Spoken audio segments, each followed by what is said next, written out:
Bienvenidos, la clase de hoy es para arrancar dinámica y lo que voy a hacer es presentar las leyes de la dinámica, en principio 3 leyes, en total son 4, pero arrancamos con 3 leyes y voy a hacer una descripción muy somera de las leyes de la dinámica porque lo importante es aprender a usarlas y eso se hace resolviendo ejercicios. Las 3 leyes constituyen lo que llamamos la mecánica clásica. Se atribuyen a Isaac Newton, pero hubo aportes de varios otros pensadores. La primera ley se llama primera ley de la mecánica, o primera ley de Newton, o ley de inercia, o también ley de Galileo.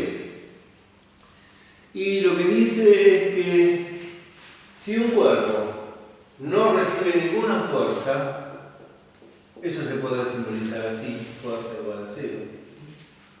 Si un cuerpo no recibe ninguna fuerza, entonces ese cuerpo o bien permanece quieto, o bien, si ya tiene cierta velocidad, mantendrá esa velocidad de forma constante e indefinidamente, mientras no aparezca una fuerza que actúe sobre él. Es bastante poco común que sobre un cuerpo no actúe ninguna fuerza, al menos no es una situación cotidiana.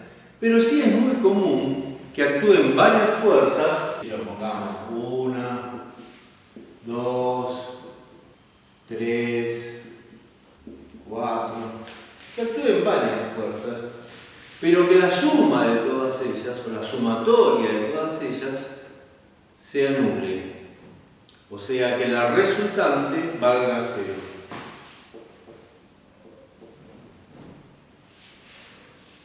En ese caso también ocurre que el cuerpo o bien está en reposo o bien, si tiene una velocidad, la mantendrá constante e indefinida. Que un cuerpo esté en reposo o con velocidad constante también se puede resumir con una sola expresión, a saber que su aceleración es igual a 0. Entonces, acá tenemos una buena definición, si lo necesitas por escrito, una buena definición del primer principio. También se da la viceversa. Si un cuerpo tiene una aceleración igual a 0, entonces será porque la sumatoria de todas las fuerzas que actúan sobre él es nula. La segunda ley o segundo principio, que también se suele llamar como ley de la masa o ley de Newton, lo que nos cuenta es qué pasa cuando esa resultante es distinta de 0.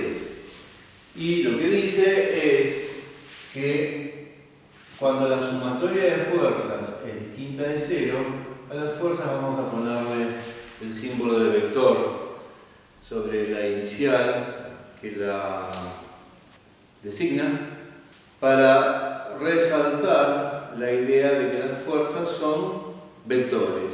O sea, importa decir para dónde apuntan. Toda magnitud, sea relevante decir para dónde apunta, es una magnitud vectorial. ¿Qué pasa cuando la sumatoria de las fuerzas es distinta de 0? Bueno, en ese caso es igual al producto entre la masa del cuerpo y la aceleración que obtiene ese cuerpo. Acá hay un pequeño problema.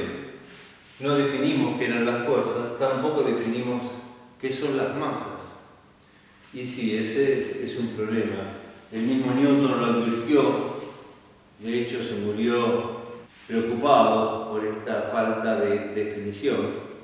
Si pudiéramos definir una, como la otra depende de este producto, queda automáticamente definida. O si pudiéramos definir las fuerzas, pasando las aceleraciones al divisor, queda definido que es una masa. Pero ni fuerza ni masa son magnitudes sencillas de definir. Hubo que esperar 200 años después de Newton para que existiera una definición, por lo menos que convenciera a la comunidad científica acerca de la masa. Y recién después entonces pudo definirse lo que es una fuerza. De todos modos, tanto fuerza como masa son conceptos muy intuitivos. De hecho, la mecánica clásica tuvo un éxito enorme mucho antes de que se salvara este problema. Newton trabajó con una idea de masa muy intuitiva, que es la siguiente. La masa es una escalar que nos da una información sobre la cantidad de materia que tiene un cuerpo. Un cuerpo con mucha masa es un cuerpo formado por mucha materia. Un cuerpo con poca masa es un cuerpo formado por poca materia. Hay otras definiciones también intuitivas, pero con esa es la que trabajó Newton y le funcionó muy bien. Entonces, si querés una definición por escrita, acá la tenés.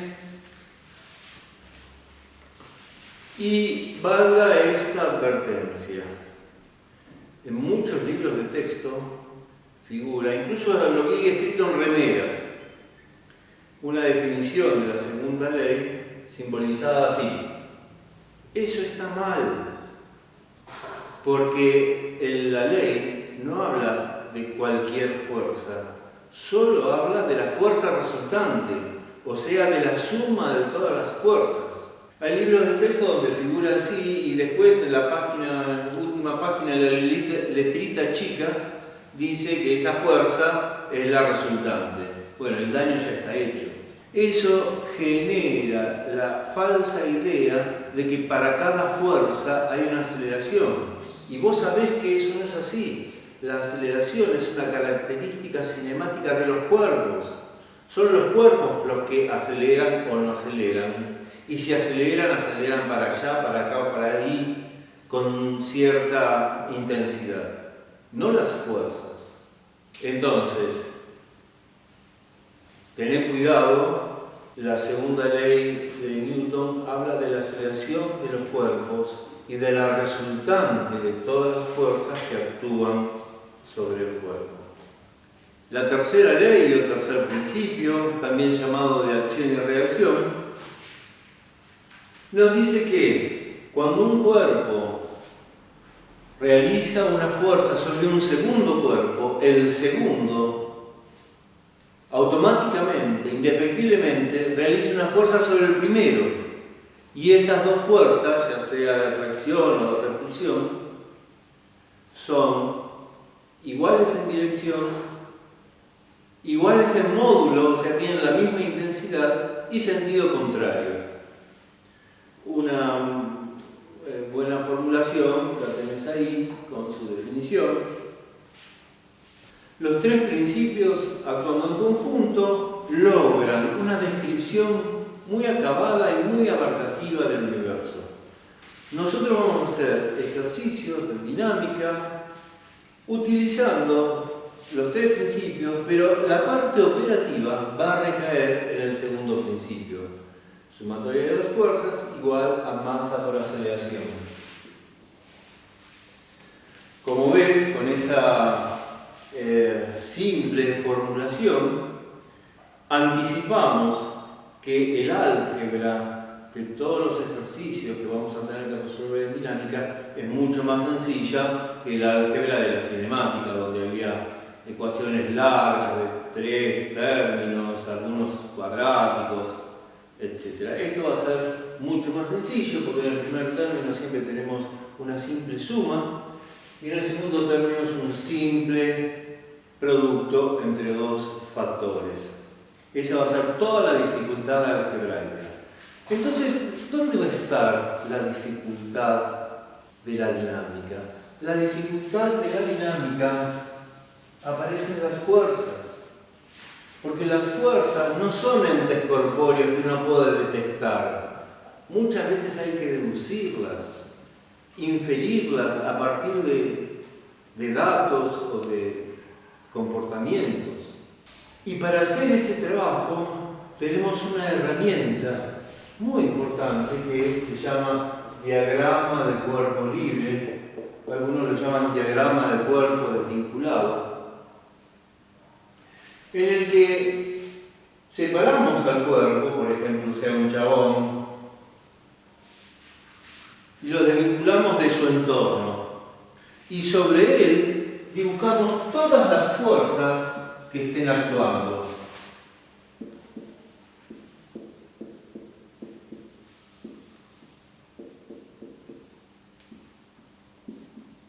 Yo voy a poner N, no importa cuántas son. todas las fuerzas que estén actuando sobre él, las que él está padeciendo, las que él está sufriendo, y no, de ninguna manera, las que él hace sobre otros objetos. Las fuerzas que este buen Señor, este cuerpo, hace sobre otros objetos, en todo caso lo tendremos que representar en el diagrama del cuerpo libre de los otros objetos. En un diagrama de cuerpo libre solo hay que consignar las fuerzas que actúan sobre ese cuerpo. Es ahí, en esta etapa de la resolución de los ejercicios, donde se presentan todas las dificultades, toda la habilidad para resolver correctamente la dinámica consistirá en encontrar todas las fuerzas que están actuando, sin olvidarse de ninguna y sobre todo sin inventar ninguna que en realidad no está actuando. Una de las fuerzas más ubicuas con las que vamos a tener que lidiar permanentemente es la fuerza peso. Cualquier cuerpo que esté cerca de la Tierra es atraído por ella con una fuerza que llamamos peso y solemos simbolizar con la letra P mayúscula. De esa fuerza ya sabemos algo interesante y que estuvimos utilizando a lo largo de la cinemática, sin explicar por qué. Y hoy tampoco lo voy a explicar. Eso va a ser más adelante. Pero ¿qué es lo que sabemos de esa fuerza? Supongamos que un cuerpo está sometido exclusivamente a esta fuerza. No hay otra actuando sobre él. No hay nadie que lo sostenga, no hay nadie que lo empuje. Es lo que llamábamos, ¿se acuerdan? Un cuerpo libre. Este es un caso. Mientras está volando, el marcador solamente está sometido a la fuerza peso. Entonces, si para este caso aplicamos la segunda ley de la dinámica, la sumatoria de fuerzas es igual al peso. No hay otra, es la única. Y va a ser igual al producto de la masa de este cuerpo por su aceleración mientras es un cuerpo libre. O sea, la aceleración de la gravedad 9,8 metros sobre segundos al cuadrado que nosotros aproximamos a 10. De modo tal que siempre que pongamos la fuerza peso, podemos reemplazarla por el producto de la masa por la gravedad. Y eso vale no solamente para cuando el cuerpo está libre, sometido exclusivamente al peso, vale para cualquier otro momento. Cuando este cuerpo esté sometido a más fuerzas, etc., la fuerza peso va a seguir valiendo el producto de la masa por la aceleración de la gravedad. ¿Ok? De modo que, dado el peso, también tenemos que considerar dato la masa. O dada la masa, tenemos que considerar dato el peso. ¿En qué unidades vamos a trabajar las magnitudes nuevas que se nos presentan en la dinámica? Bueno, hablamos de fuerzas, hablamos de masas y hablamos de aceleraciones. Las aceleraciones ya sabemos en qué las vamos a medir. En el sistema internacional es metros sobre segundos al cuadrado. Para las masas, la comunidad científica adoptó el kilogramo. Y para las fuerzas ya no es necesario definir una unidad nueva, porque como existe un compromiso entre magnitudes, entre las tres magnitudes, las fuerzas se tienen que medir en el producto entre las unidades de masa y las unidades de aceleración.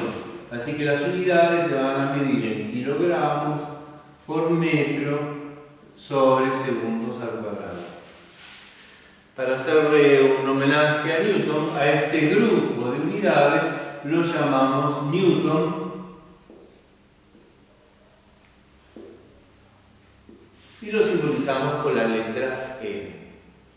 No son las únicas unidades para estas magnitudes, cosa que es muy común en la humanidad. Para medir fuerzas también se utiliza el kilogramo fuerza, que es una unidad de fuerza muy popular. Es la unidad de fuerza que utilizamos en nuestra vida cotidiana. Cuando vamos al almacén no pedimos 10 newtons de galletitas, pedimos 1 kilo de galletitas. Y nos estamos refiriendo a una fuerza medida en kilogramos fuerza. Por pertenecer a la misma magnitud, basta con multiplicar o dividir por un número para hacer un pasaje entre unidades.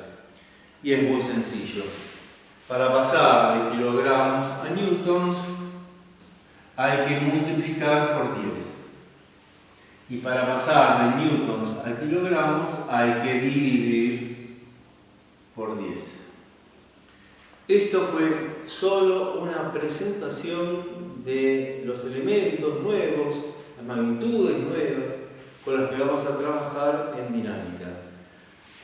Nadie aprende nada nunca de escuchar a nadie, y ustedes tampoco. Esto fue solo una presentación.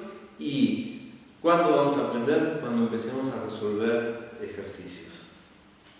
Eso es todo entonces, y nos vemos en la próxima clase. Muchas gracias.